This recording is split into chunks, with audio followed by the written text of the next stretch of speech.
네, 안녕하세요. 반갑습니다. 안녕하세요. 예전에 곽성윤 목사님이 그 얘기를 하신 적이 있어요. 그 여자분들, 우리 아내분들께서 남편이 점심 이렇게 뭐 밥을 먹을 때 와이프가 또 이렇게 했던 거를 또 다시 내줬을 때 어떤 남편이 그 사랑스러운 남편이에요? 맛있게 먹는 남편. 또 해줘도 다시 맛있게 먹는 남편이 와이프의 사랑을 독차지하는 남편이죠. 제가 이 말씀 드린 거 왜 드린다고요? 제 탕이라서 그렇습니다. 이게 곽성균 목사님 거 그대로 따왔습니다. 이게 사실 제가 이거 이미 한번 올렸는데 이미 아시는 분들은 아실 거고 못 들으셨던 분들을 위해서 또 같이 한번 나누고자 다시 한번 합니다. 네, 지금 이제 오늘 제가 드릴 말씀은 이제 실제적인 경험을 어떻게 하느냐. 저는 이쪽에 좀 포커스를 많이 맞췄어요. 왜 그러냐면 제가 재림교회 2017년도에 처음 재림교회에 발을 디딛고 나서 초신자가 이 교회에서 살아남는 거는 적자생존. 정말 이 교회에 이 경험을 하고 계신 분들이 너무 없어요. 그러다 보니까 제대로 된 방향을 가르쳐 주실 수가 없는 거예요. 그래서 제가 이 교회에 처음 왔을 때 거듭나는 게 뭡니까? 물어봤어요. 그래서 물론 답변을 해주셨어요. 십자가를 바라보세요. 우리의 모든 죄를 십자가 앞에 자복하고 내려놓으면 됩니다. 이 말씀을 하셨는데 잘 이해가 안 되는 거예요. 그래서 이제 그때부터 좌충우돌이 시작이 됐고 진짜 거듭남을 경험하기까지 많은 시행착오를 거쳤어요. 그러다 보니까 이제 나중에 제 마음이 완전히 깨지고 부서지는 경험을 한번 하고 난 다음에 이것이 그렇게 어려운 거는 아닌데 방향을 모르는 초신자한테는 이 방향 설정을 제대로 해주는 게 정말 중요하다는 생각을 하게 됐고요. 그래서 지금 이제 오늘 주제가 그래서 경험되어지는 신앙이라는 주제로 이야기를 시작하고자 합니다. 이제 시작하기에 앞서서 여러분들께 좀 질문을 드리고 싶어요. 여러분들이 우리 집, 이거 아까 곽 목사님께서 믿음에 대한 정의를 다 해주셔가지고, 그러면은 하나 여러분들께 질문을 드려볼게요. 영광이라는 말이 있죠. 하나님께 영광을 돌린다라는 말을 여러분들 어떻게 생각하세요? 제가 이걸 질문을 드리는 데는 이유가 있어서 질문을 드리는 거예요. 이 단어가 여러분들이 실천적으로 경험을 하고 있으면 쉬운 단어예요. 해석할 수 있어요. 근데 실천을 못하죠. 그럼 이제 어떻게 하냐면 이 사람 저 사람에게 영광 돌린다는 게 뭐예요? 어떻게 하는 거예요? 물어보잖아요. 답변이 다 틀려요. 다 다른 답을 주세요. 이 이유가 뭐예요? 왜 그렇게 답이 다를 수밖에 없을까요? 단어가 되게 추상적인 단어라서 그래요. 그래서 이거를 이 앞에서 누군가가 저거를 말씀을 주실 때에 내가 실제 경험적으로 어떻게 하는 것이 하나님께 영광을 돌린다는 건지를 바르게 설명해 주지 못하면 이제 여기 듣는 분들은 어떻게 생각하냐면 그동안 내가 이해하고 깨달은 대로 내 식대로 해석해서 가지고 있어요. 그래서 누가 이제 저처럼 질문을 하죠. 하나님께 영광 돌리는 게 뭐예요? 라고 질문을 하면 이 사람, 저 사람의 답이 다 달라요. 그 얘기인즉슨 뭐예요? 자기가 경험적으로 어떻게 하는 건지 잘 모른다는 얘기예요. 아시겠죠? 그래서 오늘 요거부터 좀 파헤치면서 갈 거예요. 자, 우리 먼저 계시록 14장 7절에 있는 말씀이에요. 그가 큰 음성으로 이르되 하나님을 두려워하며 그에게 영광을 돌리라. 이는 그의 심판의 시간이 이르렀음이니 하늘과 땅과 바다와 물들의 근원을 만드신 이를 경배하라 하더라. 그래서 영광을 돌리라고 하나님께서 첫째 천사의 기별에 명령을 주셨어요. 그럼 이제 영광을 돌리는 게 뭔지 알아야 영광을 돌릴 거잖아요. 그래서 우리는 여러분들이 가지고 있는 성경책 중에 복음 성경이 있어요. 거기에 있는 화이트 부인의 코멘트, 화이트 주석을 볼 거예요. 계시록 14장 7절에 있는 화이트 주석을 보면 정의가 나와요. 하나님께 영광을 돌린다는 것은 뭐라고요? 우리들 속에 있는 뭘 드러내는 거래요? 하나님의 품성을 드러내는 거래요. 자, 그러면 품성이 뭐예요? 그쵸. 우리 교육을 잘 받으셨어요. 예수님의 의. 자, 그래서 우리는 이 품성이라는 단어를 또다시 풀러 더 들어가 볼 겁니다. 자, 그러면 품성이란 무엇인가? 이게 교회 증언 5권 310페이지에 나와 있어요. 이 품성에 대한 정의가. 그래서 우리는 거기를 볼 건데 뭐라고 돼 있냐면 생각이 잘못되면 뭐도 잘못된다? 감정도 잘못될 것이다. 그래서 생각과 감정이 합하여 뭐가 된다고요? 도덕적 품성이 된다라고 품성에 대한 정의가 돼 있어요. 자, 이제 품성을 뭐라고 바꿔 쓸 수 있어요? 생각과 감정이 합해져서 품성이라고 얘기할 수 있는 거예요. 그죠? 그러면 여기서 한 가지 생각하셔야 될 게 뭐예요? 뭐가 잘못되면 뭐가 잘못된다고요? 생각이 잘못되면 감정이 잘못된다고 돼 있어요. 그죠? 그러면은 여러분들이 살펴야 될 건 감정이에요? 생각이에요? 네, 우리의 생각을 잘 살피시면 여러분들의 감정은 조절돼요. 아시겠죠? 네, 자, 그래서 먼저 여기 보면 그대들의 생각까지도 하나님의 뜻에 복종시켜야 하고 그대들의 감정은 이성과 신앙의 지배 아래 놓여야 한다. 즉 우리의 생각이 회복되어지기를 하나님께서 바라세요. 자, 그래서 다시 한번 바꿔서 보면 하나님께 영광을 돌린다는 것은 우리들 속에 있는 하나님의 뭐요? 품성 대신에 생각과 감정을 드러내는 것이다 라고 이제 표현할 수 있겠죠. 자, 그러면 여기서 우리들 속에 있는 하나님의 품성 대신에 생각과 감정을 드러낼 수 있는 건데 하나님의 생각과 감정이 뭐냐는 거예요. 그래서 우리는 성경에서 그 답을 좀 찾아보려고 합니다. 그래서 요한일서 4장 16절에 가보면 하나님이 우리를 사랑하시는 사랑을 우리가 알고 믿었노니 하나님은 뭐라고요? 사랑이시라. 사랑 안에 거하는 자는 하나님 안에 거하고 하나님도 그 안에 거하시느니라. 그래서 하나님은 무엇이다? 사랑이시라. 그러면 하나님이 생각하는 거 온통 사랑이라는 거네요. 그죠? 자, 그러면 이걸 단어를 한번 더 바꿔볼게요. 하나님께 영광을 돌린다는 것은 우리들 속에 있는 하나님의 품성 대신에 좀 전에 뭐라고 했었어요? 생각과 감정이었죠. 근데 하나님의 생각과 감정은 뭐라고요? 하나님은 사랑이시라. 그러면 하나님은 뭐예요? 하나님의 사랑을 드러내는 게 하나님께 영광을 돌리는 거네요. 근데 문제는 뭐예요? 우리들 속에 있는 거라고 지금 물어보잖아요. 우리들 속에 있는 하나님의 사랑을 드러내는 게 하나님께 영광을 돌리는 거래요. 자, 그러면 사랑이 뭔지를 알아야 될 거 아니에요. 성경에서 사랑하면 나오는 장이 어디예요? 고린도전서 13장. 그죠? 가보죠, 그러면. 13장을 왔더니 지금 1절, 2절, 3절을 살펴보니까 공통된 문장이 보이죠? 분홍색. 여기 없어. 여기 없고 여기 없어요. 뭐가 없어요? 사랑이 없이도 이렇게 모양새가 나올 수 있다는 거예요. 지금 주황색 글씨가 뭐예요? 사람의 방언과 천사의 말을 할지라도 예언하는 능력이 있는 것처럼 보이고 모든 비밀과 모든 지식을 알고 또 산을 옮길 만한 모든 믿음이 있는 것 같죠. 그리고 내게 있는 모든 것으로 구제하고 내 몸을 불사르게 내줄지라도, 즉 재산 다 구제하는데 내주고 순교까지 해요. 근데 뭐가 없을 수 있대요? 하나님 보시기에는 사랑이 없을 수 있다는 거예요. 지금 여기 사랑이 없다는 얘기는 하나님은 사랑이시라. 그럼 사랑이 없다는 얘기는 누가 없는 거예요? 하나님 없는 거예요. 그러면 여기 고린도전서 13장 1, 2, 3절 요거 하고 있으면 구원 받아요? 못 받아요? 네, 이거 멸망이에요. 아시겠죠? 그런데 이 세상에 요거 한 사람이 있어요. 요렇게 하다가 죽은 사람이 있어요. 이거 신문기사예요. 국제일보며 이때 뉴욕 타임즈에 실렸던 게 이게 화제였어요. 여기 글씨 좀 잘 안 보이시죠? 제가 읽어드릴게요. 이 예수님은 당신을 특별히 사랑하십니다. 그러나 저에게는 침묵과 공허함이 너무 커서 보려 해도 보이지 않고 들으려 해도 들리지 않습니다. 당신이 저를 위해 기도해 주시기 바랍니다. 라는 게 요 테레사 수녀가 했던 말 중에 하나예요. 그래서 살아서는 가난한 이의 어머니였고 그 선종해서는 세상의 빛으로 추앙받는 테레사 수녀가 1979년 9월 마이클 바한데어 피트 신부에게 털어놓은 자신의 심경이다.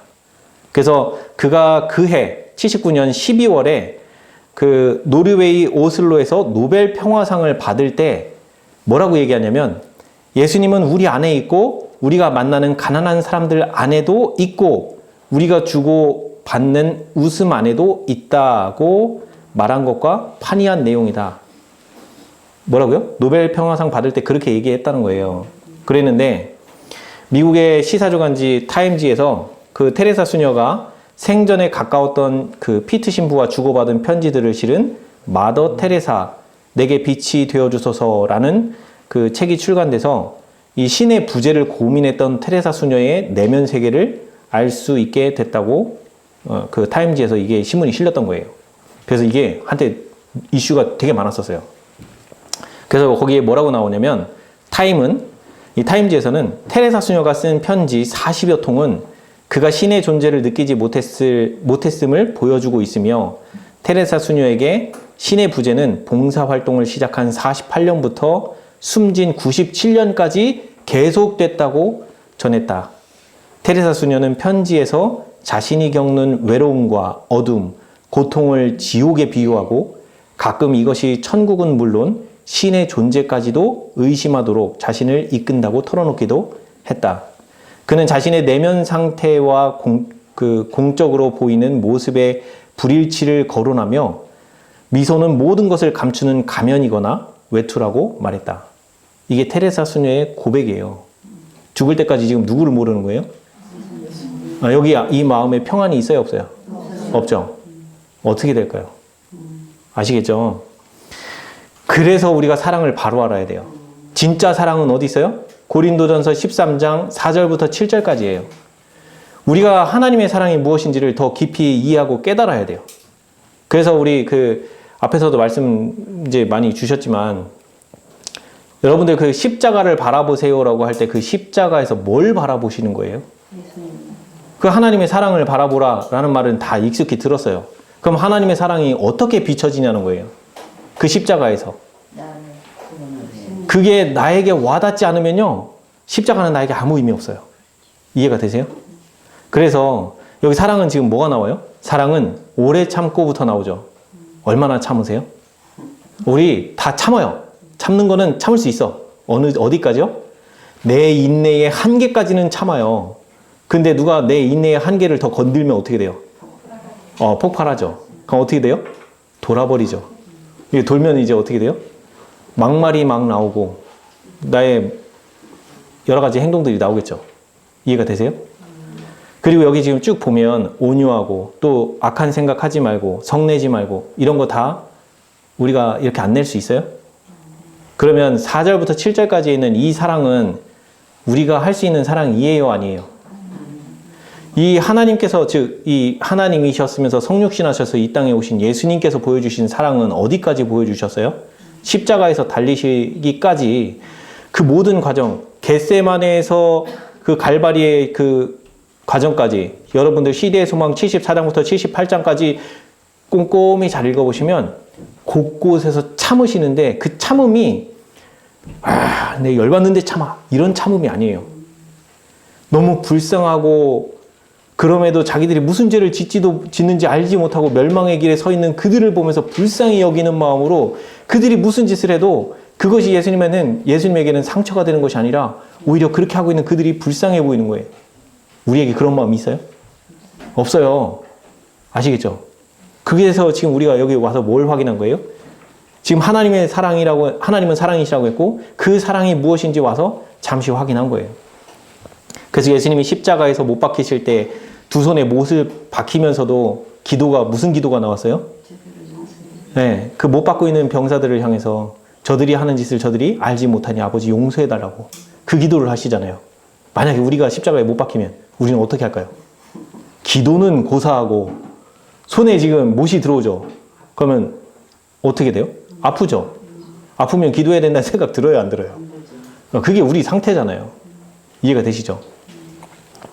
자, 그래서 우리가 지금 하나님의 사랑이 무엇인지를 확인했어요.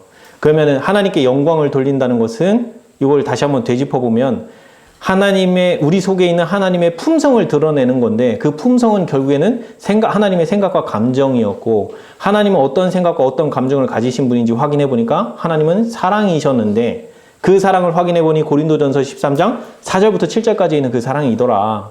그런데 문제는 뭐예요? 그 사랑이 우리들 속에 있냐는 거예요.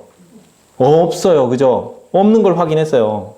그럼 우리는 하나님께 영광을 돌려야 되는데 우리에게 없는 그 사랑을 어떻게 나타낼 거냐는 거예요.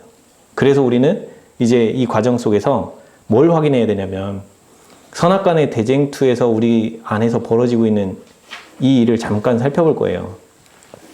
여기 보시면 부조화 선지자 3장 유혹과 타락장의 첫 단락이에요. 첫 단락에 보시면 에덴에 사는 경건한 부부의 행복과 평화 가운데서 자기가 영원히 잃어버린 행복의 환상을 보았다. 루시퍼가. 자, 그래서 루시퍼는 시기심에 동하여 그는 불순종하도록 아담과 하와를 선동하고 죄책과 죄의 형벌을 가져다 주려고 단호히 결심하였다. 보이죠? 여기 지금 그 불순종하도록 아담과 하와를 선동한다고 되어 있죠. 선동이라는 말이 어떤 뜻이에요? 불순종하게 강제로 끌어다가 불순종하게 만든다는 거예요? 아니죠. 꼬시는 거죠. 꼬실 때 어떻게 꼬셔요? 여러분들 사람들 꼬실 때 어떻게 꼬셔요? 달콤한 말. 그렇죠? 그럴싸한 말. 그거 믿고 받아들일 수 있는 그럴싸한 말을 하게 됐을 때 그 말을 믿고 받아들이면 어떻게 된 거예요? 이제 속은 거예요. 속으면 그 속은 대로 말과 행동을 하게 되어 있어요. 그러니까 그 사단이 넙죽넙죽 이 달콤한 말을 내뱉을 때 그걸 넙죽넙죽 받아들이면 어떻게 돼요? 내가 그대로 행동을 내 생각이 그대로 바뀌어버리면서 그대로 행동을 하게 된다는 거예요. 아시겠죠? 그러니까 그 결과로 오는 게 뭐라고요? 죄책을 준다고요. 누가? 사단이. 죄책 주는 건 누구예요? 사단이. 아시겠죠? 자, 그래서 우리가 불순종을 하면 생기는 그 결과는 뭐다? 네, 죄책이 우리 마음에 생긴다는 거예요. 그러면 범죄하기 전에 그 아담과 하와가 하나님 말씀에 불순종하게 되자마자 그들에게 바뀐 게 뭐가 바뀌어요? 그들의 사상이 바뀌었어요. 사상은 뭐예요? 이게 생각과 감정이에요. 결국엔 생각이에요. 우리의 생각이 뭘로 바뀌냐는 거예요. 이 생각이 어떻게 바뀌었다는 거예요? 자아를 사랑하는 마음이 이기적인 마음, 즉 나 자신을 사랑하는 마음. 원래는 나 자신이 아니라 타인을 사랑하고 타인을 배려하는 그 하나님의 사상으로 물들어 있던 사람들이었어요. 그런데 이 사단이 속이는 그 말에 속아서 그걸 넙죽 그 사상을 받아들이니까 이제 나를 높이는 정신이 생겨버리고 그 남을 높이는 정신은 사라져버린 거예요. 이해가 되시죠? 그래서 우리 안에는 사랑이 있어요, 없어요? 없어요. 그래서 이 사도행적 518페이지에서 뭐라고 말씀하시냐면 마음은 영혼의 원수가 제시하는 모든 주제들을 뭐라고요? 닥치는 대로 생각하도록 버려두어서는 안 된다. 지금 뭐 하라는 거예요? 생각을 살피라는 거예요. 그죠?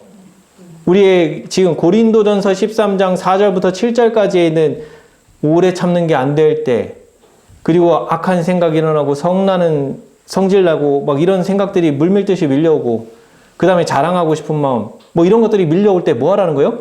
생각하라는 거예요, 지금. 내 머릿속에 그런 게 밀려오면 어떻게 하라고? 그거 그대로 막 생각을 하도록 품으라는 거예요? 말라는 거예요? 통제하라고요. 통제하라는 거예요. 근데 여기 뭐라고요? 마음은 충실히 지켜야 한다. 근데 우리 지킬 수 있어요? 그럼 질문 드릴게요. 여러분들이 생각하는 그 생각이 여러분들이 만들어낸 생각이에요? 아니에요? 어떻게 아세요? 그게 내가 만들어낸 생각인지 아닌지를 어떻게 알 수 있어요? 만약에 내가 생각을 만들어내는 존재였으면 내가 생각하고 싶지 않을 때 그 생각 지울 수 있어야 돼요. 맞죠? 근데 지울 수 있어요? 여러분들 과거에 지난날의 나의 죄책감을 누르는 그 생각이 들어올 때 그 생각 더 이상 안 나게 확 지울 수 있어요? 없어요? 이게 안 되죠. 그러니까 생각이 통제가 안 된다는 얘기는 그 생각의 주인이 내가 아니라는 거예요. 아시겠죠? 그래서 마음을 충실히 지키라고 하신 이 명령은 뭐예요? 우리 스스로 지킬 수 없는 명령이라는 거예요. 그러면 이 명령 왜 주셔요? 지킬 수 있는 분에게 오라는 메시지인 거예요. 아시겠죠? 그래서 마음을 충실히 지켜야 되는데 그렇게 지키지 못하면 무슨 일이 벌어진다? 밖에 있는 악이 속에 있는 악을 일깨워 영혼은 어둠 속에서 방황할 거라고 돼 있어요. 그럼 밖에 있는 악은 뭐예요? 아까 사단이 뭐 한다고요? 선동하는 게 뭐예요? 꼬시는 거예요. 죄 짓는 쪽에 있는 것이, 그러니까 죄를 짓게 만드는 어떤 사건, 어떤 장면, 어떤 말, 어떤 이런 것들, 생각을 하게끔 한다든지 이런 거를 떠올리게끔 하는 이런 것들을 밖에서 이렇게 흔들고 나에게 그걸 쳐다보게끔 유도를 하면 이제 제가 그걸 쳐다보거나 그걸 듣거나 그거를 받아들이면 내 마음에 받아들이면 무슨 일이 벌어진다는 거예요? 내 안에 그 유혹대로 하고자 하는 충동이 확 올라온다는 얘기예요. 이해가 되세요? 우리 안에는 밖에서 뭔가 이 유혹하는 유혹거리가 내 눈앞에만 있어도 그거 하고 싶은 충동이 일어나요. 그래서 예를 들면 뭐 로또를 사든 뭐를 하든 돈이 생기면 뭐 해야지, 뭐 하고 싶은 게 있지 그러면서 나의 유익대로 어디 세계 여행을 한번 가고 뭐 자동차 멋진 걸 사고 뭐 하고 싶은 이게 다 우리 안에 내재돼 있어요. 그냥 돈만 생기면 누구든지 할 수 있다는 거예요. 그런 기회가 안 주어져서 그게 드러나지 않았을 뿐인 거지. 아시겠죠? 그래서 우리 마음을 충실히 지키고 이 생각을 지켜야 되는데 뭐가 문제예요? 사단이 밖에서 우리의 그 악한 충동을 일으키게끔 선동한다는 거예요. 그래서 예수님께서 이 죄에 대해서 여기 한번 말씀을 하세요. 뭐라고 돼 있어요? 입으로 들어가는 게 그 우리를 더럽게 한대요. 입에서 나오는 것이 우리를 더럽게 하는데 입에서 나오는 것들은 마음에서 나온다고 돼 있죠. 그래서 이것이 사람을 더럽게 한다. 그래서 악한 생각과 살인과 간음과 음란과 도둑질과 거짓 증언과 비방이니 이런 것들이 사람을 더럽게 하는 것이요 라고 돼 있죠. 결국에는 성경 말씀, 즉 예수님도 어디가 문제라고 지금 지적하고 계신 거예요? 네, 우리 마음이 문제라는 거예요. 우리 마음이 이 마음 가지고는 하늘 못 가요. 새 마음을 받아야 돼요. 이 마음 뭐 조금 어떻게 바꿔가지고 가는 게 아니에요. 원래 가지고 태어난 이 마음은 버려야 될 마음이고 나에게 없는 새로운 마음이 들어와야 돼요. 그래서 우리가 만약에 하나님 말씀에 불순종하면 우리 마음 가운데서 벌어지는 일이 어떤 현상들이 벌어지냐면 이 범죄를 하고 나잖아요. 그러면 죄인들 자신의 생각이 그의 고소자가 되므로 범죄한 양심의 가책보다 더 심한 고문은 있을 수 없는데 이는 죄인에게 밤이나 낮이나 늘 마음의 안식을 주지 않기 때문이다. 마음의 즉 평화가 없어진다는 거예요. 우리가 하나님 말씀에 불순종하고 죄를 범하면 일어나는 현상이 뭐냐면 죄책감이 짓눌려요. 죄책감이 짓눌리면 우리 마음이 쉼을 못 누려요. 계속 그 죄책감이 내 마음을 두드릴 때 우리 어떻게 하냐면 이 죄책감을 침묵시키기 위해서 세상 것을 쳐다봐요. 세상의 즐거움, 그리고 이 죄책감을 침묵시킬 수 있는 뭔가 즐거운 오락이라든지 이런 걸 찾아요. 그거 아니면 그리스도인이라고 하면 이제 어디로 가겠어요? 하나님께로 가겠죠. 근데 일반적으로는 어디로 많이 기울어요? 이 죄책감의 소리를 침묵시키는 방향 쪽에 것을 더 선호하길 원한단 말이에요. 그러니까 이제 우리가 불순종하게 됐을 때 우리 마음 가운데 뭐가 사라진다는 거예요? 마음의 평안이 없다는 거예요. 그래서 이 예수님께서 우리 십자가에서 무엇을 처리해 주셨는지를 우리가 봐야 돼요. 이게 어디 나오냐면 부좌선지자 4장 그 구속의 경륜장에 이 내용이 나와요. 그분은 자기가 져야 할 온 세계의 죄의 짐, 곧 율법을 범한 뭐를 지신다고요? 죄책을 지심과 동시에 아버지께서 얼굴을 숨기심으로 인한 영혼의 고뇌도 견디셔야 하셨다. 그럼 예수님은 왜 인류의 죄책을 짊어지셔요? 죄책을 왜 짊어주셔요? 좀 전에 뭐라고요? 우리 마음이 하나님의 말씀에 불순종하면 생기는 게 뭐라고요? 죄책. 그 죄책이 생기면 우리 마음이 어떻게 된다고요? 마음에 평안이 없고 안식을 누릴 수 없다고요. 그리고 이것이 나를 오히려 고문해서 나를 점점 망가뜨린다는 거예요. 이게 있으면 죄책이 우리 마음을 짓누르고 있으면 정신적으로만 문제가 아니고 그러니까 영적으로 육체적으로 다 고장이 나기 시작합니다. 아시겠죠? 그러니까 예수님이 뭘 짊어지시는 거예요? 죄책을 짊어지시고 담당하시겠다고 십자가에서 이미 선포가 끝나 있는 거예요. 그러면 우리가 살아가는 인생 동안에 앞으로 여러분들 죄 안 져요? 아니죠. 죄 짓죠? 그럼 죄 지면 어떻게 해야 돼요? 그럼 죄책감 생길 거잖아요. 그럼 그때마다 뭐 하라는 거예요? 자, 그래서 마태복음 11장 28절에 뭐라고 되어 있어요? 수고하고 무거운 짐진 자들아. 무슨 짐? 죄의 짐, 죄책의 짐을 진 자들아 뭐 하라고요? 그 죄책 가지고 다 내게로 오라. 내가 너희를 쉬게 하겠다. 그리고 뭐 하라는 거예요? 와서 예수님의 그 온유하심과 겸손을 배우라는 거예요. 그 배우면 뭐 할 수 있다? 불순종하지 않는 평안을 누릴 수 있다. 그리하여 너희 마음이 쉼을 얻을 수 있다는 거예요. 그러니까 죄책을 가지고 예수님 앞에 나와서 그 죄책을 예수님께 내어드릴 수 있는 상태가 되고 그 죄책을 예수님이 가져가시기만 하면 우리 마음이 뭐 한다고요? 평안을 얻을 수 있다고요. 그래서 이 예수님께서 뭐라고 해요? 내 멍에는 쉽고 내 짐은 가벼움이라. 왜?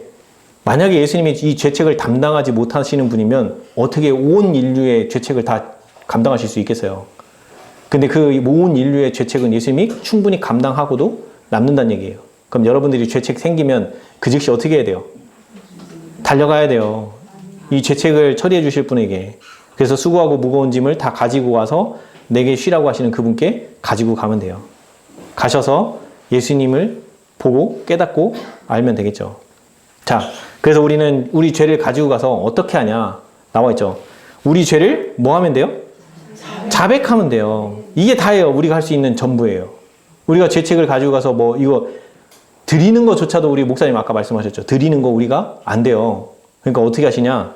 우리가 죄책을 가져가서 자백하면 그는 신실하고 그 의로우사 우리 죄를 그 즉시 사해 주시며 우리를 모든 불의에서 깨끗하게 하실 것이요. 즉 용서는 이미 인류를 창조하시기 전부터 용서는 이미 계획이 돼 있었고, 그리고 이 예수님께서 아담이 범죄하고 난 이후에 그 창세 전부터 죽임당한 어린 양으로서 이미 우리에 대한 용서는 다 주어졌던 거예요.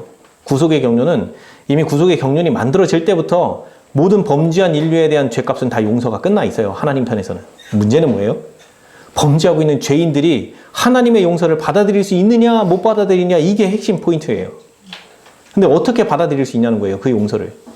우리 죄를 가서 자복하면 그 즉시 용서는 이미 주어져 있다는 것을 깨닫고 내가 이거를 너무 감사한 마음으로 받아들이는 거예요.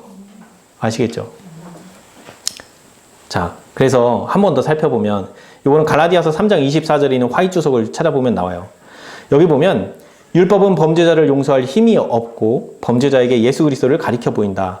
그분은 만일 우리가 그분을 대속자와 보증인으로 받아들이면 여기 뭐라고 돼 있어요?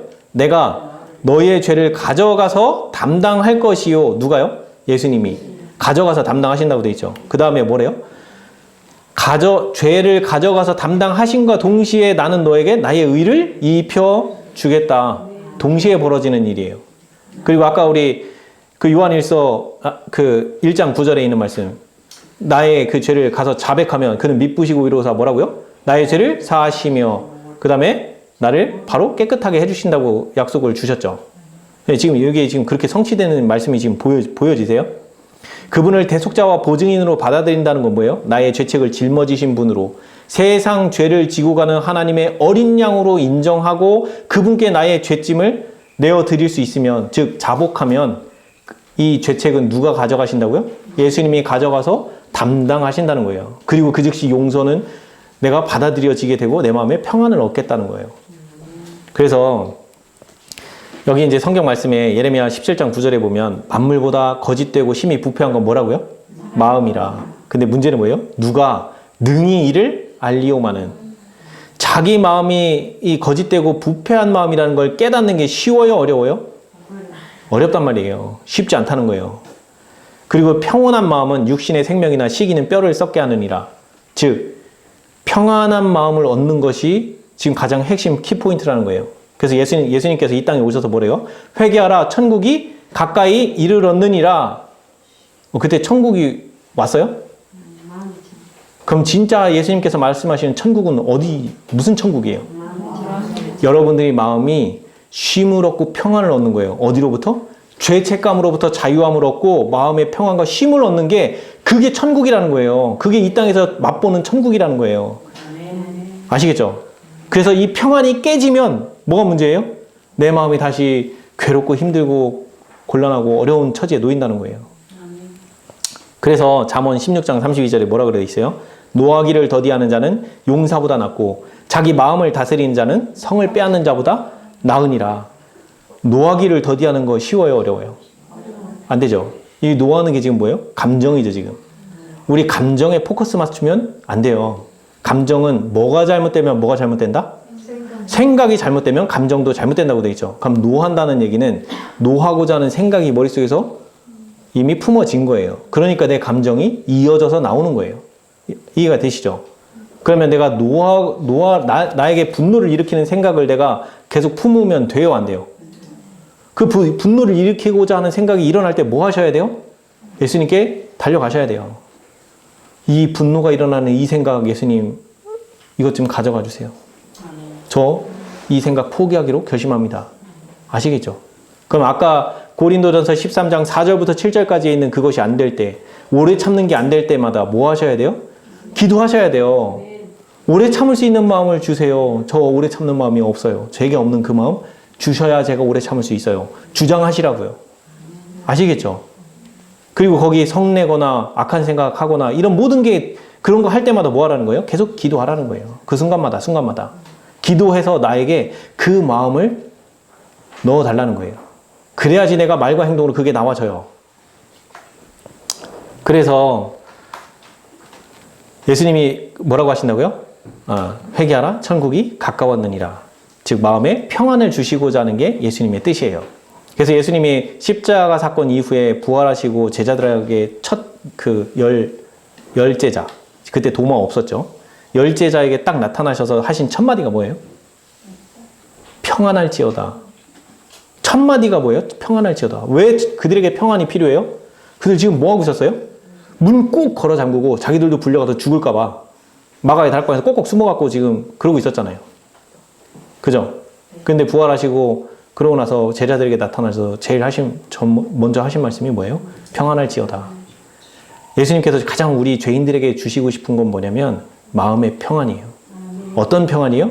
세상이 무너지고 옆에서 천인이든 만인이든 엎어지고 이렇게 될지라도 세상이 끝자락에 와서 멸망을 당하는 상황일지라도 내가 하나님을 바라보고 있으면 나는 평안을 얻을 수 있다는 거예요. 이 평안까지 갈 수 있는 믿음을 우리에게 세워주고 싶은 게 하나님의 뜻이에요. 자, 그런데 문제는 뭐예요? 우리가 죄를 자백하고 용서받으면 되는 건데 이게 잘 돼요? 이게 문제예요. 네, 이게 쉽지 않아요. 왜 쉽지 않냐? 먼저는 뭐가 필요해요? 정말 진짜 회개를 했는가? 이게 문제예요.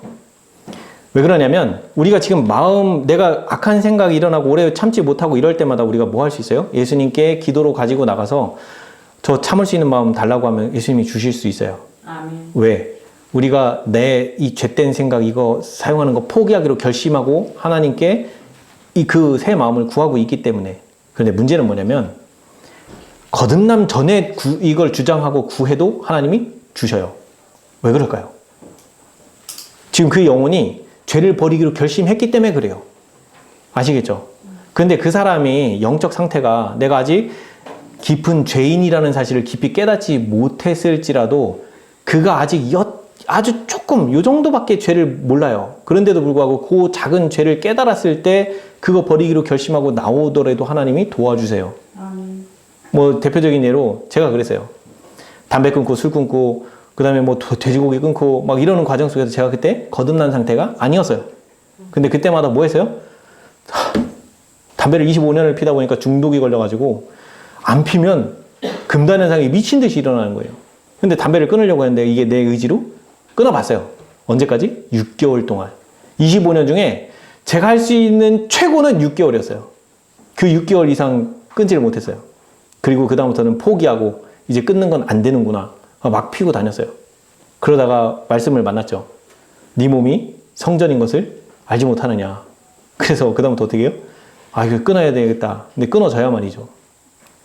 끊기로 결심하고 담배를 끊기로 결심하고 그렇게 했는데 안 끊어지니까 도저히 이거 어떻게 해야지 끊어요? 그랬더니 누군가가 저한테 뭐라고 얘기했냐면 그거 생각날 때마다 예수님 도와달라고 기도하세요. 이렇게 답글이 달렸어요.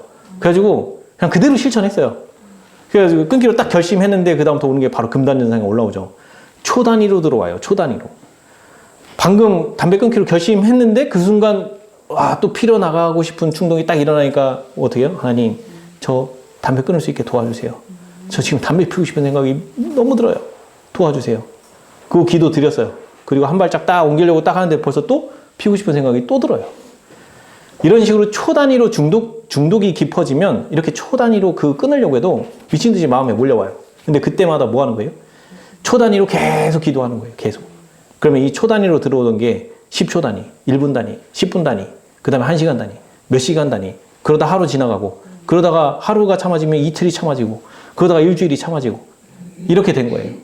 근데 그 과정에 제가 거듭났냐는 거예요. 전 거듭남이 뭔지도 몰랐어요. 그때 요한계시록하고 다니엘서만 보고 세상 끝이 왔구나. 이대로 가다가는 나 예수님 재림하시면 나는 죽는구나. 그걸 깨달아서 그렇게 시작했던 것 뿐이에요. 그러니까 마음속에서 그런 마음을 주시고 바꿔주시는 역사는 언제도 가능하다고요? 거듭남 전에도 가능합니다. 문제는 뭐냐면 사람들이 요 기별을 조금 이제 이렇게 마음 바뀌는 거에 대해서 좀 포커스를 맞춰서 말씀을 드렸더니 하시는 착각이 뭐냐면 내 마음이 한번 바뀌어봤다 이거예요. 그 하나님 의지에서 분노할 때 막 이렇게 하고 한번 참아지는 거 한번 경험했다 이거예요. 근데 경험했으니까 거듭났다는 거예요. 근데 지금 자기가 하는 말과 행동은 옆 사람에게 아직도 거듭나지 못한 말과 행동을 하는데 마음 바뀌는 경험을 했다고 거듭났다고 자기 입으로 얘기를 해요. 진짜 거듭나죠? 그럼 자기 입으로 거듭났다 소리 이거 못해요. 왜냐면 나의 죄된 상태를 깊이 자각하고 인식하기 때문에 내가 어떤 죄인이라는 걸 알아요. 그리고 순간마다 죄가 끊임없이 나한테서 올라온다는 걸 알아요. 근데 내가 거듭났다고요?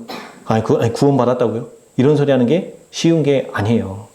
거듭남은 지속적으로 계속해 나가는 거예요. 성화의 과정 속에서도 끊임없이 언제까지요? 내 안에 죄가 완전히 사라지기 전까지는 끊임없는 회개의 반복이에요. 그런데 거기서 거듭났다고 그걸로 끝났다고 이렇게 당당하게 얘기할 수 있겠어요? 쉬운 일이 아닙니다. 그러나 이 경험을 해보면 나의 한계를 돌파하는 그 능력을 경험해보면 즉 아까 오래 참는 거 어디까지 된다고요? 내 인내의 한계까지는 참아요. 근데 내 인내의 한계를 넘어서는 이 분노가 올 때 이 분노를 참을 수 있는 능력이 와서 나에게 그 내 한계치를 넘어서는 분노를 참는 걸 내가 경험해 보잖아요. 그러면 그 경험을 해본 모든 사람은 똑같이 무슨 얘기하냐면 하나님 살아계시다는 고백을 똑같이 해요. 왜? 나는 나의 한계를 명확하게 알아요. 이 이상 넘어가면 내가 못 참는 거 알아요. 근데 그걸 참아내는 이 경험을 하죠. 기도를 하고 하나님을 의지해서 참아내는 경험을 하고 나면 하나님 살아계시구나라는 고백이 절로 튀어나와요. 자, 오늘 여기 베드로의 경험에 대해서 조금 나누고 가려고 합니다. 베드로가 예수님의 제자로 처음 불려졌을 때 지금 이걸 왜 나누려고 하냐면 거듭남에 대한 부분을 좀 한번 짚어보고 가려고 하는 겁니다. 그래서 예수님이 이 베드로를 처음 불렀을 때 베드로의 생각을 좀 살펴보려고 해요. 여기 뭐라고 돼 있어요? 자기 자신이 강하다고 생각을 했고 그 다음에 자기는 남들과 다르다고 생각을 했대요. 그랬을 때 이제 이 베드로가 3년 반 동안 예수님을 따라다니다가 이제 예수님께서 뭐라고 얘기해요? 너희가 다 나를 버리리라 라고 그 말씀을 하셨을 때 베드로가 뭐라고 얘기하냐면 다 버릴지라도 나는 그렇지 않겠나이다 라고 얘기를 해요. 그때 베드로는 자기 자신의 위험을 알지 못했다라고 화이분이 적어놨어요. 그게 무엇 때문에 그런가? 무엇이 그러냐? 이 베드로의 마음에 자부심이 있었기 때문에 그렇다라는 거예요. 그럼 자부심이 뭐예요? 그는 자기 자신이 시험을 감당할 수 있을 것이라고 생각했다고 합니다.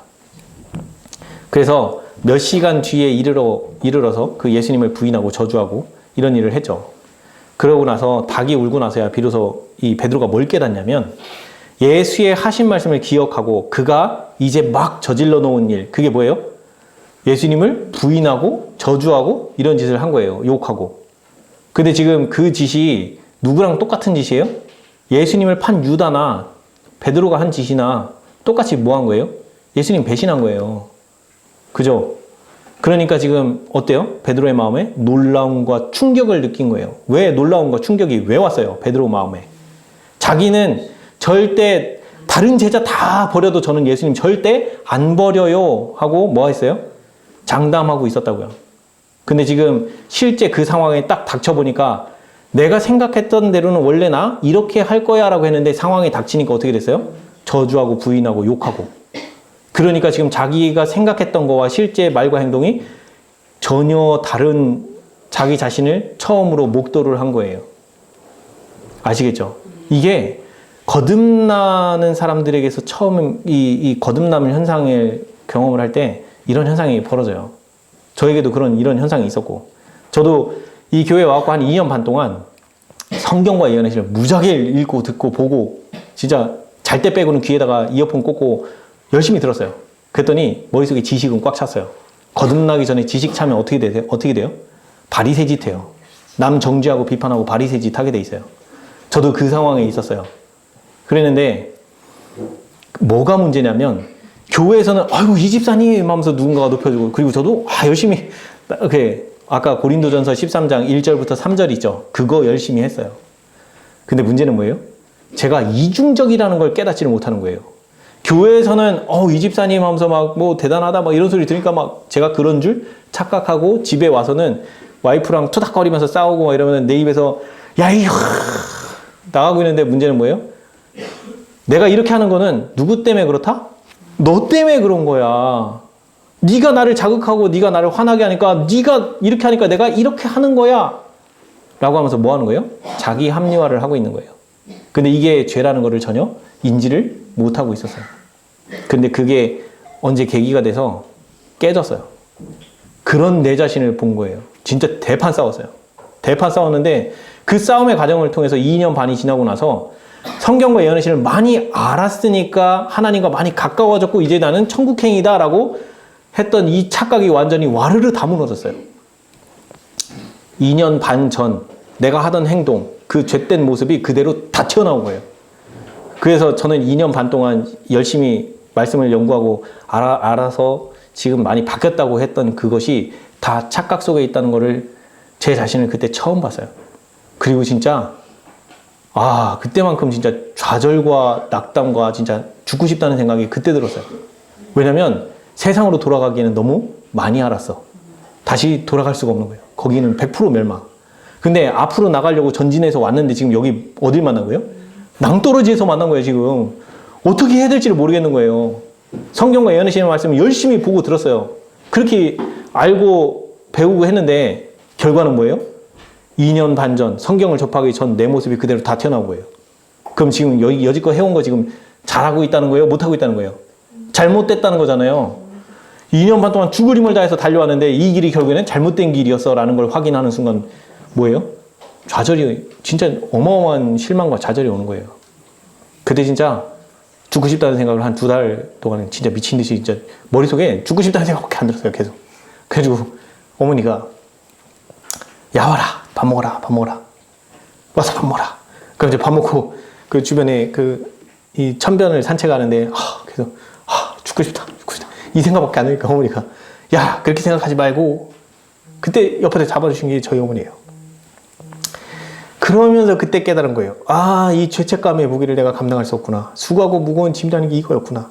그러면서 제 자신의 그 한계를 본 거예요. 이래서 예수님이 필요한 거였구나. 이래서 나는 나를 바꿀 수가 없구나 라는 걸 그때 처음 알았어요. 그러고 나니까 이 모든 문제의 시작이 나에게서부터 시작된다는 걸 깨닫고 나니까 교회에서 이렇게 예언의 신 좀 공부 안 하고 성경 말씀 안 보고 하던 사람들 마음으로 비판하고 이러는 정신이 이젠 그게 티끌로 보이기 시작하는 거예요. 내가 그 사람들보다 더 더러운 큰 죄가 내 안에 있다는 것을 깨달았어요. 여기 베드로가 그랬어요. 근데 이 베드로가 예수님께 저주하고 부인했을 때 예수님께서 어떤 눈으로 보세요? 그 동정과 사랑이 섞인 서글픈 눈으로 베드로를 바라봤어요. 그랬을 때 베드로가 지금 자기의 진짜 모습을 확인했죠. 예수님을 저주하고 부인하는 그런 인간이라는 걸 자기가 확인한 거예요. 유다와 똑같은 인간이라는 걸. 그랬을 때 지금 뭐 했어요? 베드로 심히 통곡했다고 되어 있죠. 똑같아요. 거듭남을 경험하는 사람에게서 나오는 증상이에요, 이게. 안 울 수가 없어요. 내 죄가 이렇게 더럽고 더러워서. 그래서 그랬을 때 예수님의 그 용서해 주시는 말씀이 내게 생각이 나고 떠오르잖아요. 그럼 내가 어떻게 하게 되냐면 여기 보면 그를 극이 바라보시던 그리스도의 모습, 즉 베드로를 사랑과 동정과 서글픈 눈으로 바라보시던 그 예수님의 모습이 이 베드로의 마음에 떠오를 때 정말 통곡하고 울 수밖에 없는 거예요. 너무 그게 이런 내 자신을 벌써 이미 알고 예수님이 기도까지 해주셨잖아요. 그러니까 자기 죄가 얼마나 깊은 죄를 졌는지, 정말 예수님을 3년 반 동안 따라다니면서 선생님이라고, 그리고 그렇게 했는데 저주하고 욕하고 배신하고. 근데 이것이 누구 마음과 똑같다? 바리새인과 세리의 기도에 나오는 그 세리의 심정과 똑같다는 거예요. 통회하고 회개하고 긍휼히 여김 받고. 베드로도 이 과정 똑같이 겪은 거예요. 그래서 그리스도의 이 서글픈 눈으로 봐주시고 사랑과 동정이 섞인 그 눈빛은 베드로에게 있어서 예수님의 용서가 이미 주어졌다는 걸 깨닫게 해준 그 표예요, 표. 그러니까 이 베드로가 이제 그때부터 자기가 갖고 있던 자부심, 내가 다시는 예수님을 버리지 않을 거라고 하는 그 자만에 섞였던 그 자부심이 이제 자기가 내뱉은 말을 지킬 수 없는 인간이라는 걸 깨닫고 나니까 또 그런 짓을 할 수 있어요, 없어요? 그게 안 되는 거예요. 나는 내가 내뱉은 말을 내 스스로 지킬 수 없는 존재라는 사실을 너무 명확하고 깊고 뼈저리게 깨달았어요. 그래서 베드로가 죽을 때 어떻게 죽어요? 자기의 이 뼈저린 실수 때문에 십자가에서 거꾸로 매달려 죽어요. 그래서 우리 세리의 마음도 한번 살펴볼게요. 세리가 성전에 올라갔으나 즉시 자기 자신이 예배드릴 자격이 없는 사람이라고 생각하고, 자, 그럼 여러분이 베드로라고 한번 여기 생각을 해보세요. 이 세리 대신에 베드로가 예수님을 3번 부인했어요. 그리고 지금 안식일이 돼서 성전에 예배하러 간다고 쳐봐요. 그럼 베드로가 무슨 마음으로 갔겠냐는 거예요. 똑같은 마음 아니겠어요? 자기가 이 하나님의 아들을 욕하고 저주했는데 어떻게 내가 하나님께 예배드릴 자격이 있냐, 이런 생각을 가지지 않았겠냐는 거예요. 그러면 그 자리에 갔을 때 어떨까요? 마음이 이런 상태인 거예요. 극심한 고민과 자책을 느끼면서 내가 미쳤구나, 미쳤어 부터 내가 이렇게 살아있는 것 자체가 너무도 하나님께 죄송하고 온갖 그 자책하는 심정이 얼마나 강하겠냐고요. 그런데 이 세리가 하나님 앞에 자기가 범죄했고 자기 자신이 죄 많고 누추한 인간임을 깊이 느꼈다고 했죠. 베드로도 똑같은 심정으로 그렇게 느낀 거예요. 어디 가서? 예수님 3번 부인하고 겟세마네에 달려가서 예수님의 그 용서해 주신 눈빛과 그리고 자기가 저지른 죄와 그 모든 것, 그리고 3년 반 동안 따라다니면서 예수님께 했던 그 모든 말과 행동들이 하나하나 전부 다 떠올랐겠죠. 그때 비로소 자기가 어떤 인간인지를 드디어 자기 실체를 보게 된 거예요. 여러분들이 거듭남을 경험할 때 일어나는 첫 번째 현상이 뭐냐면 죄된 나와의 대면이에요. 이 죄된 나와의 대면을 통해서 내가 얼마나 큰 죄인인지를 깨닫는 것이 거듭남의 첫 시작이에요. 첫 시작. 이걸 깨닫지 못하면 남의 죄가요, 티끌이 아니고 들보로 보여요. 지적해줘야 되고 고쳐줘야 되고 이럴 걸로밖에 안 보여요. 그런데 죄된 나와의 직접적인 대면을 통해서 내가 어떤 죄인인지를 깊이 깨달으면 이제 어떻게 돼요? 저 사람의 그 짓는 죄는 티끌밖에 안 보여요. 정말 티끌이고 내가 더 더러운 인간이라는 걸 깨달아요. 그러니까 그 사람의 죄를 지적해 줄 수 있어요? 못해요. 어떻게? 내가 더 더러운 내가 어떻게 감히? 그래서 이 세리는 여기 보면 세리의 특징이 나와요. 이 회개하는 세리는 자기 자신을 다른 사람과 비교하지 않았다. 지금 자기의 죄된 모습을 다른 사람의 티끌과 비교하면서 아유, 내가 이 사람보다 더 낫네, 내 믿음이 더 좋네, 이런 거 비교해요, 안 해요? 안 한다는 거예요. 그리고 자기 죄에 대한 자각에 압도되어 홀로 하나님 앞에 섰다.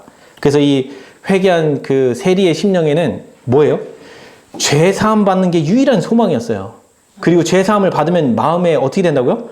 마음에 평안이 임한다고요. 그래서 이 세리가 간절히 구한 게 뭐예요? 죄 사함을 구한 거예요. 그랬더니 하나님의 그 긍휼과 자비하심으로 인해서 이 세리가 축복을 받았어요. 이 축복이 뭐예요? 세리의 마음에 뭐가 온 거? 마음에 죄에 대한 용서로 인한 마음의 죄의 자유함과 죄책으로부터의 자유함과 평안이 임했기 때문에 진짜 축복이 온 거예요. 그럼 여러분들이 우리가 성경 말씀과 예언의 신을 볼 때에 하나님께 축복받는다는 거에 대한 축복, 그 하나님이 죄인들에게 주시고자 하는 가장 큰 축복이 뭘까요? 죄의 책으로부터의 자유함과 마음의 평안을 주시는 게 하나님이 죄인에게 주시고자 하는 가장 큰 축복이에요. 근데 우리가 마음에 내가 재산이 이만큼 불었어요. 이거 하나님이 이렇게 축복해 주셨어요. 그게 진짜 축복이에요? 오히려 그런 축복보다 여러분들이 구하셔야 할 게 뭐예요? 죄책으로부터의 자유와 마음의 참된 평안이 하나님께로부터 오는 걸 구하시는 게 진짜 우리가 복받는 비결이에요. 그래서 여기 보면 이 베드로를 타락하게 만들고 바리새인으로 하나님과 교통하지 못하게 막은 악이 오늘날도 수많은 사람들을 멸망시키고 있다. 뭐가요? 교만과 자부심만큼 하나님께 더 가증스럽고 사람의 심령에 더 위험한 것은 없다라고 말씀하세요. 근데 그 중에 교만은 모든 죄 중에 가장 절망적이고 가장 고치기 어려운 죄이다. 왜 교만이 가장 고치기 어려운 죄예요? 자, 이거는 우리가 성령께서 우리 마음에 어떤 일을 하시는지를 알면 이 교만이 우리가 가장 절망적인 죄라는 게 뭔지 아실 수 있어요. 여기 보시면 진리는 심령에 받아들여져야 된다. 진리는 마음에서의 은혜의 역사를 통하여 받아들여져야 된다. 자, 진리를 받아들인다는 것은 하나님의 성령께서 보여주시는 모든 죄를 버리는 데 달려있다. 그럼 지금 성령께서 우리에게 죄를 깨닫게 해주신다는 거죠. 여기 보면 지금 죄를 보여주신 모든 죄를 그러니까 성령께서 보여주시는 모든 죄를 버리는 데 달려있다라고 지금 말씀을 하세요. 그러면은 하나님께서 야, 너 이런 죄 졌지, 저런 죄 졌지, 이거 이렇게 보여주세요? 아니에요. 그렇게 보여주시잖아요. 하나님은 사랑이시라. 사랑은 오직 사랑으로 일깨워진다고 말씀하세요. 그러면 하나님께서는 어떻게 우리 죄를 드러내시는가? 우리가 성경과 예언하시는 말씀을 읽을 때에 하나님은 사랑을 보여주세요. 어떤 사랑이냐면 감히 우리가 하지 못하는 사랑까지도 다 보여주세요. 아까 십자가에 손에 못 박힐 때 뭐라고요? 우리는 아파 죽어서 기도 못할 텐데 예수님 어떻게 한다고요? 자기 손에 못 박는 로마 병사들, 그들이 파멸의 길에서 벗어나지 못하는 그들의 사정을 아시고 하나님께 용서를 구하잖아요. 여러분들 내 원수를 향해서 그렇게 기도할 수 있어요? 못하죠. 그러면 이 장면을 보면 그렇게 하지 못하는 내 자신이 비춰져요? 안 비춰져요? 그래서 하나님은 사랑을 보여주세요. 근데 문제는 뭐냐면 그 사랑의 장면을 내가 읽고 보고 들을 때에 그렇게 하지 못하는 내 자신이 대조돼서 자연적으로 나에게 비춰진다는 거예요. 이게 성령께서 우리 죄를 보여주시는 방법이에요. 그러니까 성경과 예언의 신의 말씀을 꼼꼼히 읽어보시면서 하나님의 사랑을 깊이 깊이 보셔야 되는 이유가 뭐예요? 그 사랑을 자꾸 보면 볼수록 그렇게 하지 못하는 내 죄가 자꾸 보여지는 거예요. 그러니까 그 죄가 보여질 때 내 마음이 어떻게 돼요? 하나님, 저에게 그런 사랑이 없네요. 저에게 이런 사랑 좀 주세요. 구하게 돼요. 그래서 진리의 원칙에 반대되는 모든 습관과 행동을 양심적으로 벗어버리고자 예수님 앞에 우리가 나갈 수밖에 없게 된다는 거예요. 그래서 자신을 하나님께 바치고 정직한 마음으로 그분의 뜻을 알고 행하기를 버리는 자들에게 진리는 그들을 구원하는 하나님의 능력으로 나타난다. 즉 우리의 마음에 이제 죄책으로부터 자유함과 평안을 얻게 해주시는 그 마음을 우리에게 넣어주실 수 있다는 거예요. 왜? 그가 자기 죄책을 가지고 하나님 앞에 나오기 때문에. 그리고 죄를 짓고자 하는 그 유혹에서 도와달라고 하나님께서 이 유혹으로부터 나를 지켜주시고자 간구하기 때문에 우리가 그렇게 마음의 평안을 얻을 수 있다는 거예요. 그래서 여기 보면 오늘날 우리를 좀먹고 있는 사상을 좀 얘기하고 넘어가야 될 부분이 있어요. 이 베드로의 타락은 오랫동안 점진적으로 이루어진 거래요. 그래서 자부심은 그로 하여금 여기 보면 뭐가 나와요? 구원을 얻었다는 생각을 갖게 했다는 거예요. 그래서 이 베드로가 자기가 구원을 얻었다라고 하는 그 생각 속에 사로잡혀 있으니까 어떻게 되냐? 한 계단 한 계단 자꾸 어디로 가냐면 멸망을 향해 달려가고 있는 거예요. 왜? 그 자부심이 뭐라고요? 자기 자신은 잘하고 있다. 그리고 나는 죄를 이길 수 있다. 이런 것들이 다 자부심인 거예요. 그거에 자만하고 빠져 있으니까 예수님을 의지할 마음이 있어요, 없어요? 없어요. 네, 나를 의지하는 거예요, 나를. 그렇게 하니까 나중에 어디까지 간 거예요? 자기 선생님을 부인하고 파는 지점까지 간 거예요. 그게 베드로의 자부심이 이런 멸망으로 가게 했다는 거예요. 그래서 여기 뭐라고 되어 있냐면 자아에 대한 확신을 갖거나 시험에 대한 위험성이 없다고 생각하는 것은 이게 결국엔 뭐예요? 나 구원 받았다라고 하는 요 사상에 내가 깊숙이 들어가면 이렇게 빠진다는 거예요. 그 생각을 갖는 건 결코 안전하지 못하다. 구주를 받아들인 사람들이 아무리 진실하게 회개했다 할지라도 우리는 그들이 구원받았다는 말을 해주거나 그런 생각을 갖도록 가르쳐서는 안 된다. 그리고 그리스도를 받아들이고 그들의 최초의 확신을 가지고 나는 구원을 얻었다고 말하는 사람은 여기 뭐라고요? 자기 자신을 의지할 위험이 있다. 자기 자신을 의지하기 시작하면 무슨 일이 벌어져요? 자신의 연약함을 볼 줄 모르고 항상 하나님의 능력이 필요하다는 것을 깨닫지 못한다는 거예요. 이게 구원받았다라고 하는 사상 속에 감춰져 있는 이 우리를 멸망케 이끌어가는 사상이에요. 요게 감춰져 있는 거예요. 그래서 뭐라고요? 성경은 선줄로 생각하는 자는 넘어질까 조심하라는 말이 그래서 있는 거예요. 나 자신을 의지하면 된다, 안 된다? 절대 나 자신을 의지하면 안 돼요.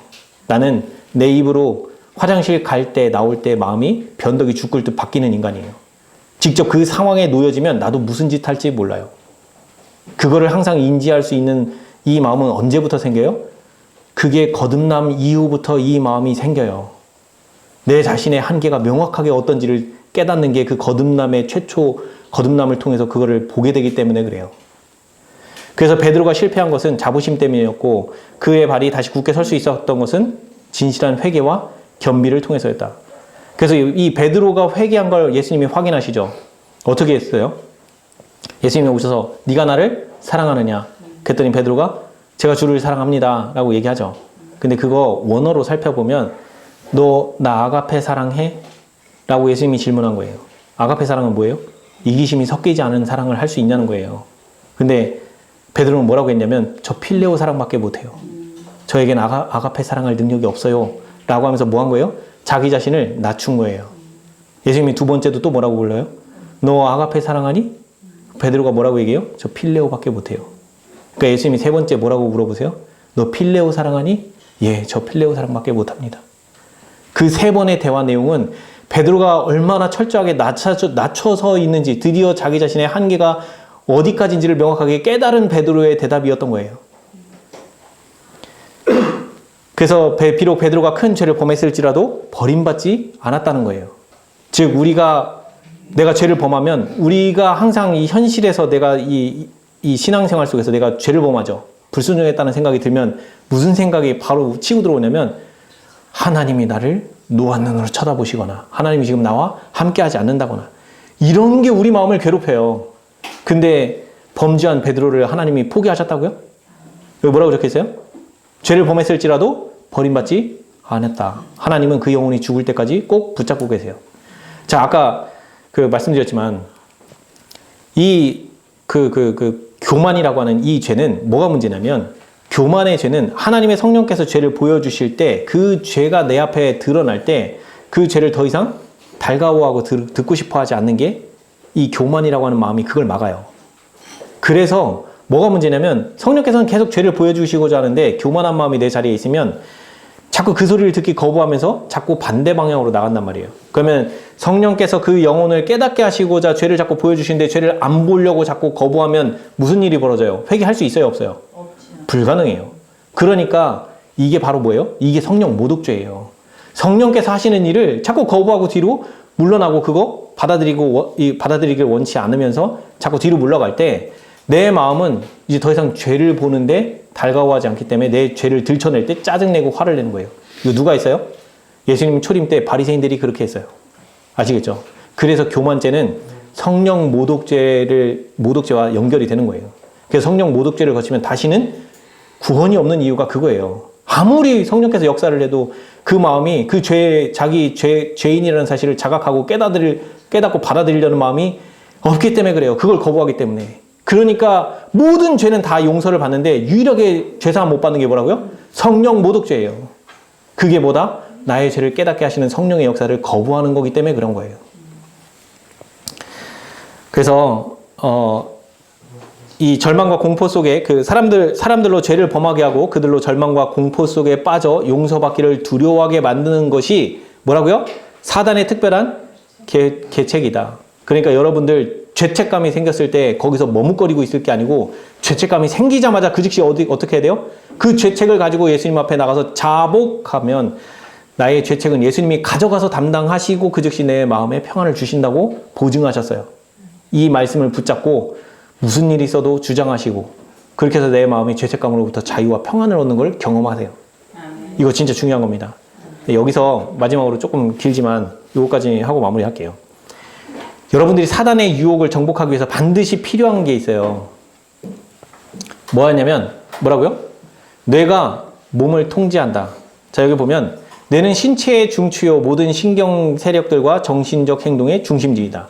그래서 뇌에서 흘러나오는 신경들은 신체를 통제한다. 뇌신경으로 말미암아 정신적 인상들이 전신줄로 전달되듯이 신체의 모든 시경으로 전달된다. 자, 뇌신경으로 말미암아 정신적 인상들이 전신줄로 전달된대요. 그러면 여러분들의 사상이 바뀌면 여러분들의 몸도 회복되는데 아주 급속하게 회복이 일어날 수 있어요. 뭐가 바뀌면? 생각이 바뀌면 되는 거예요. 근데 생각 내가 바꿔요? 못 바꿔요? 이건 못 바꿔요. 이거는 하나님이 바꿔주셔야만 가능한 거예요. 그래서 여기 맨 밑에 보면 온몸과 교통하는 뇌신경은 하나님께서 사람과 교통하며 그의 깊숙한 내적 생애에 영향을 미칠 수 있는 뭐다? 유일한 매개체이다. 그래서 우리는 먹고 마시는 일에 있어서 절제하고 주의해야 될 필요가 있는 이유가 여기에요. 우리가 먹고 마시는 일에 함부로 하기 시작하면 무슨 일이 일어나냐면 죄에 대해서 무감각해져요. 내가 지금 죄인데 내가 죄 짓고 있는데 죄를 자각하지 못한다고요. 그러면 그거 가지고 예수님께 가서 자복하고 죄를 예수님께 전가시켜서 드려야 되는데 그거 할 수 있어요? 없어요? 못해요. 그래서 먹고 마시는 일이 정말 중요한 거예요. 아담이 그 부자 선지자 3장 유혹과 타락장을 읽어보시면 아담이 범죄하고 난 이후에 즉각 거기 뭐라고 되어 있냐면 식욕과 정욕을 절제하는 극기의 훈련을 받아야 된다고 적혀 있어요. 타락하자마자 주어지는 거예요. 그런데 지금 오늘날 우리 이제 건강개혁 이런 거 하셔야 됩니다라고 외치면 뭐라 그래요? 이제 들은 척도 안 해요. 요즘에는 아주 커피숍 가서 커피 사 먹는 것도 일반이에요. 안식일날. 지금 우리가 영적으로 얼마나 타락해 있는 시대를 사는지 아시겠죠? 지금 오류가 범민하는 이 시대에 우리가 살아날 수 있는 유일한 길은 성경과 예언의 신에 주어진 권면의 말씀을 듣고 순종하고자 결심하고 그걸 투쟁으로 예수님의 능력을 의지해서 그거를 자꾸 순종하는 길에 나 자신을 쳐 엎드리는 거예요. 그래서 사단은 여기 뭐라고요? 인식 기능을 강타함. 그래서 육체적, 도덕적으로 병약한 상태에 빠뜨리려고 노력하는데 뭐를 통해서요? 정욕에 방종하도록, 식욕에 방종하도록. 이렇게 하면 어떻게 된다? 두뇌는 신체의 중추인데 만일 여하한 종류의 부절제를 통하여 인식 기능이 마비되면 영원한 사물을 분별할 수 없게 된다. 이게 문제인 거예요. 그래서 사람들은 어떻게 된다고요? 사람들은 식욕과 정욕의 방종으로 뭐를 못 깨닫는다고요? 구속의 경륜에 대해 진리를 깨달을 능력이 없게 될 것이다. 마음 가운데서 벌어지는 이 투쟁을 이해를 못 한다고요. 건강개혁이 반드시 뒷받침돼야 돼요. 여러분들이 진리의 말씀을 더 깊이 깨닫고 순종하는 길까지 나가려면 이 건강개혁은요, 그냥 기초예요, 기초. 여러분들 그냥 일상생활 속에 베이스로 깔고 시작해야 돼요. 이걸 깔고 시작해야 말씀을 이해하고 깨닫는 능력이 자꾸 열려요. 그래야 신앙이 더 깊어져요. 근데 만약에 건강개혁 없이 그냥 믿음으로 말미암는데 이것만 한다고 열심히 하죠. 분명히 여러분들 어느 한계 이상 못 넘어가요. 건강개혁이 뒷받침이 돼야 더 이상 그 한계를 돌파하는 지점으로 계속 더욱더 경험을 해나갈 수 있어요. 그래서 보세요. 여기 우리가 해야 될 건 뭐냐면 우리의 의 갖고 못 간다고 우리 목사님 말씀하셨어요. 그죠? 그러면 하나님께서 우리에게 바라시는 게 뭐라는 거예요? 예수님께 와서 우리의 약점과 결점을 뭐 하라고요? 당신 안에 숨기라는 게 하나님의 메시지예요. 그래서 실물교훈 24장을 읽어보시면 우리 아담과 하와가 범죄하고 난 이후에 그들이 무화과 나무 잎으로 가렸죠. 자기의 부끄러움을 가렸어요. 그랬는데 예수님께서는 그런 험을 보지 않고 뭘 보신다고 되어 있냐면 당신께서 주신 그 의, 그것이 이 아담과 하와를 통해서 그리스도의 의가 비춰지고 있는지 그거 보신다고 되어 있어요.